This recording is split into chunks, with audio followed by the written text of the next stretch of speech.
Finally हम भी पहुंच गए अपनी डेस्टिनेशन में। राधे राधे पहलग, मेरा नाम है Neha. Welcome back to my mini vlog. और हो गई है मॉर्निंग और ले लिया यहाँ पे प्रभु का नाम। और उसके बाद जैसे ही बाहर देखा ना तो यहाँ पे छाया हुआ था कोहरा। ये यूपी का कोई गांव था। उसके बाद हम लोग भी चले गए थे यहाँ पे बारी बारी से फ्रेश होने के लिए। और जैसे ही हम एमपी में, ये कोई गांव होगा मथेला ना दोस्तों, आप यकीन नहीं मानोगे, यहाँ पे ना गेहूं पकने हो गए थे शुरू। मतलब हमारे वहाँ पे इतना ज़्यादा जाड़ा हो रहा है और यहाँ पे देखिए कितनी गर्मी होगी, तभी तो गेहूं पकना शुरू होगी। उसके बाद जैसे ही हमने एमपी क्रॉस करा और हम पहुँचे महाराष्ट्र में, तो यहाँ पे ना मिले हमको बड़े बड़े खेत, वो भी केले और चने के, जो बहुत ही ज़्यादा खूबसूरत लग रहे थे। उसके बाद हम करने लगे थे यहाँ पे अपना लंच, क्योंकि हम पहुँचने वाले थे थोड़ी ही देर में अपने स्टेशन में जहाँ पे हमें उतरना था।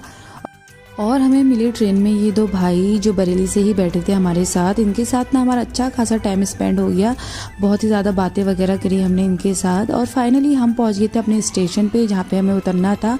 तो ये स्टेशन है मनमाड, जो पड़ता है महाराष्ट्र में। और उसके बाद हमने पकड़ ली टैक्सी और रास्ते में मिला हमको ये अंकाई फोर्ट, जो जैन मंदिर और ट्रैकिंग के लिए बहुत ही ज़्यादा फेमस है।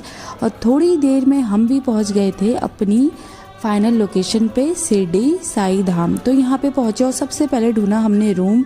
और देखिए हमारी हालत कैसी हो गई है, मतलब सफ़र से ना बिल्कुल थकान बहुत ज़्यादा हो गई। आधा घंटा ढूंढने के बाद फाइनली हमको एक अच्छे बजट में मिल गया था रूम। तो हमने कर लिया था इसको 3-4 दिन के लिए बुक।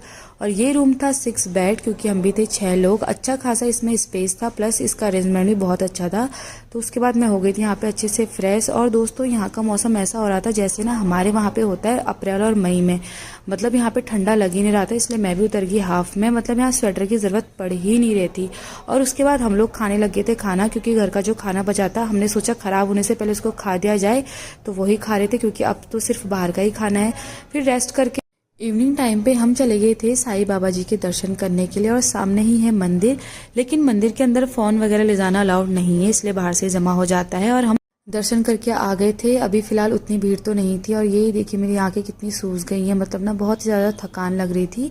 फिर हम चले गए थे प्रसाद खाने के लिए। तो यहाँ पे आपको फ्री में भी प्रसाद मिलता है, और एक प्रसाद का लगता है यहाँ पे 50 रुपीज़ का टिकट। तो हमने फ़िलहाल आज लिया है 50 रुपीज़ का टिकट प्रसाद खाने के लिए, क्योंकि ना दोस्तों आप कहीं पे जाइए तो आपको दक्षिणा तो देनी ही होती है।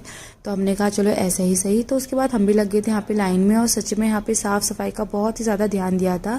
और हमारे भी यहाँ पे लग गई थी थाली। और ये बहुत बड़ा हॉल था। और उसके बाद प्रसाद खा के हम आ गए बाहर।